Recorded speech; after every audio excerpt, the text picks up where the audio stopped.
I'm not sure what definition of special means.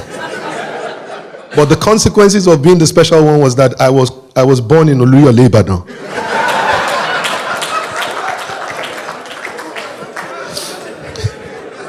And when they asked my father for the name so they could put it on the birth certificate, he chested and said, "It's Adetokunbo. We brought him from abroad." So I know many of you have Tokumbos, right? But this one is probably the first one that you know that has only one passport. And so I grew up really feeling cheated all my life. My sister is there with her Canadian passport, her son, I just felt cheated. And one of the things I said I was going to do was regardless of the fact of what kind of hand I was served, I was going to make sure that I worked hard enough to make sure that even if I don't get passport, I must have all the visas in the world. And that was my motivation, guys.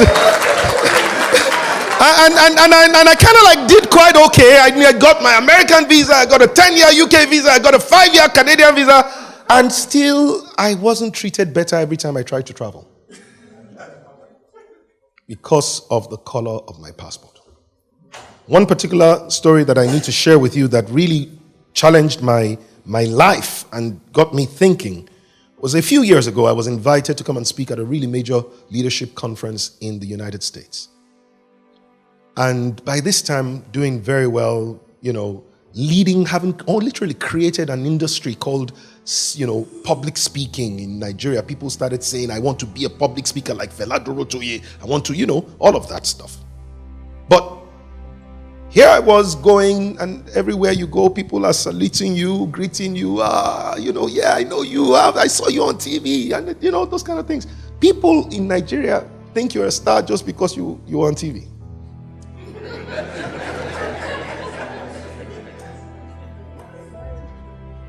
And so here I was, coming out of my hero. And then I got to Gatwick, trying to connect to the United States, and I was flying upper class. So we had priority boarding. And I noticed on the queue, just not a long queue, just a short queue, these two incredible, beautiful couple. There was an older gentleman who looked about 70, maybe 70, just a little bit over 70, but absolutely distinguished, like Mr. Shobanjo. When you see him, you know that he's a distinguished man. And his beautiful wife was also with him, this gentleman, white hair, beautiful white hair. And when they approached the lady who was supposed to do nothing but just collect their boarding pass, scan it, and say, "Have a nice flight," for whatever the reason was, I noticed that she asked them to please step aside. And then she passed a few more people, and then it got to my turn.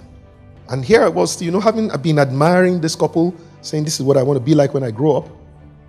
And then she saw me, and the moment she saw she didn't even bother, she just collected my passport and asked me to step aside. Now I knew what I had in common with these other guys, right? Kind of like passed all the other people behind me, not a long queue, it's priority boarding. And then she took the passport of the lady, and she brought something out of her jacket and started to scan the passport. When she was done, she handed the passport over to the lady, took the gentleman's passport, scanned it, handed it over, and they were, I told you, distinguished, good people. They said, "Thank you." And then she did the same, and unfortunately, I still have work to be done on me. So I crossed my hand. And she said, "Your passport, sir." And I crossed my hand and I said, you have to tell me what you were doing." She said, "Oh, I'm sorry, I was just doing my job."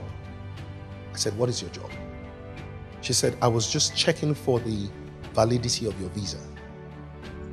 I said, "Well, you have to help me here.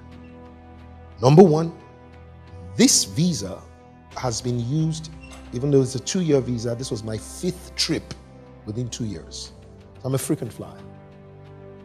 I don't know what your glass can do that the US immigration cannot do with a passport. I'm not sure, but that's the first thing. The second thing is, I am an executive club member. I am flying upper class. Why would you do this?" And she said to me, "I mean no harm, sir. I'm just doing my job. You don't know what we see here with Nigerians. And more importantly, they've told us about you people. You see, when she said that, I took my passport humbly, got onto the plane, and I wrote the following things down. I hope that they might be something you might use someday. The first thing I said as I wrote down was, ordinary citizens of a great nation will forever be treated better than successful citizens of a failed country.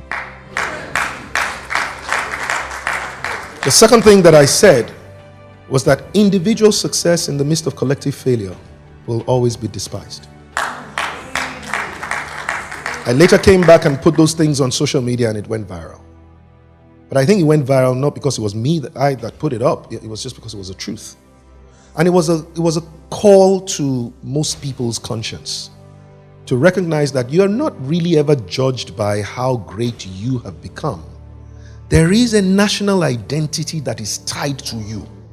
And it's like a cover that before people see you, they see that identity.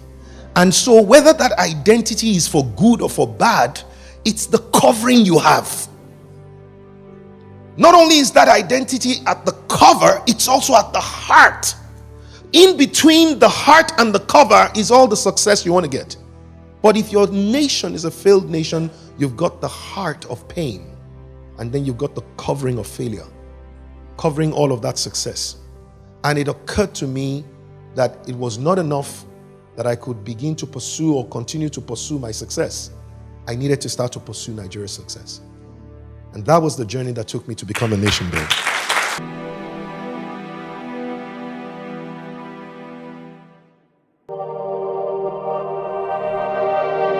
NABN TV, inspiring a new generation.